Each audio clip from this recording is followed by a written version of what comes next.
نحمدہ و نصلی علی رسولہ الکریم اما بعد فاعوذ باللہ من الشیطان الرجیم بسم اللہ الرحمن الرحیم۔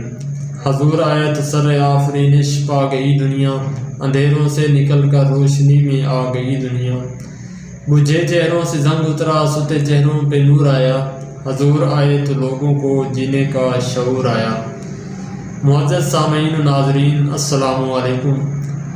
ربیع الاول کا مہینہ جاری ہے۔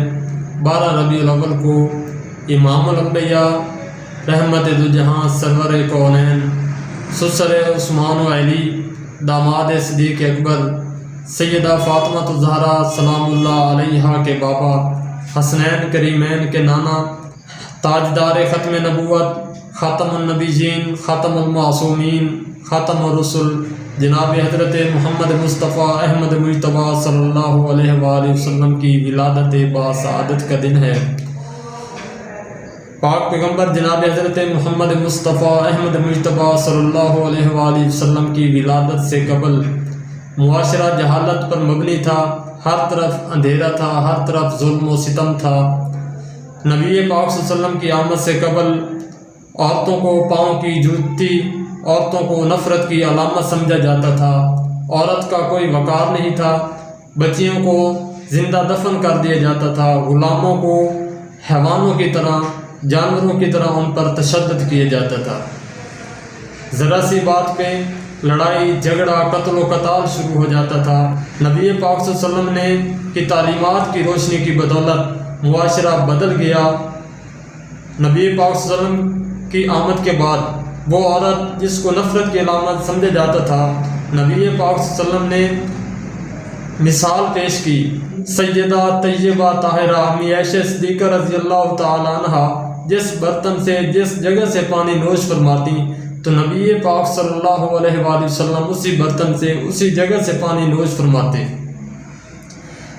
نبی پاک صلی اللہ علیہ وسلم کی آمد سے قبل بیٹی کو زندہ دفن کر دیا جاتا تھا، لیکن جب پاک پیغمبر صلی اللہ علیہ وآلہ وسلم تشریف لائے تو انہوں نے بیٹی کو عزت دی، بیٹی کو وقار دیا۔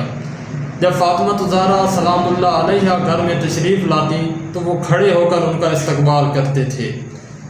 نبی پاک صلی اللہ علیہ وسلم کی آمد سے قبل غلام کو جانوروں جیسا اس کے ساتھ سلوک کیا جاتا، لیکن نبی پاک صلی اللہ علیہ وسلم نے سیدنا حضرت بلال حبشی رضی اللہ تعالیٰ عنہ ان کو جو غلام تھے ان کو آزاد کر کے خانہ کعبہ کی چھت پہ کھڑا کر دیا۔ تو نبی پاک صلی اللہ علیہ وسلم کی آمد جہالت کا خاتمہ ہے۔ نبی پاک صلی اللہ علیہ وسلم کی آمد کے بعد ایک ایسی روشنی پھیلی، ہر کسی کو اس کے حقوق ملے، تاجروں کے ان کو حقوق ملے، غلاموں کو حقوق ملے۔ نبی پاک صلی اللہ علیہ وسلم کی زندگی ہمارے لیے اسوہ حسنہ ہے، ہمیں بھی ان پہ عمل درآمد کرنا چاہیے۔ ہمیں بھی حقوق العباد نبی پاک صلی اللہ علیہ وسلم نے ہمسایوں کے حقوق بتائے ہیں، والدین کے حقوق بتائے ہیں، اولاد کے حقوق بتائے ہیں، رشتہ داروں کے حقوق بتائے ہیں۔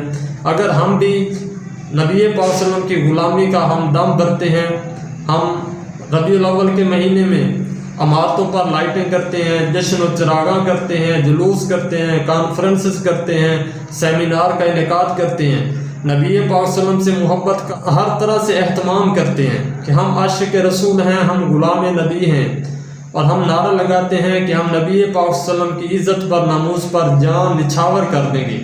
اس میں کوئی شک نہیں، ہر مسلمان اپنے ماں باپ سے بڑھ کے نبی پاک صلی اللہ علیہ وسلم سے محبت کرتا ہے، اور یہی نبی پاک صلی اللہ علیہ وسلم سے محبت کا عملی تقاضا ہے کہ ہمیں اپنی جانوں سے، اپنی مال سے، اپنی والدین سے زیادہ محبت نبی پاک صلی اللہ علیہ وسلم سے ہونی چاہیے۔ ہمیں نبی پاک صلی اللہ علیہ وسلم کی تعلیمات پر مکمل عمل پیرا ہونا چاہیے، ہمیں اس کو اپنی عملی زندگی میں شامل کرنا چاہیے۔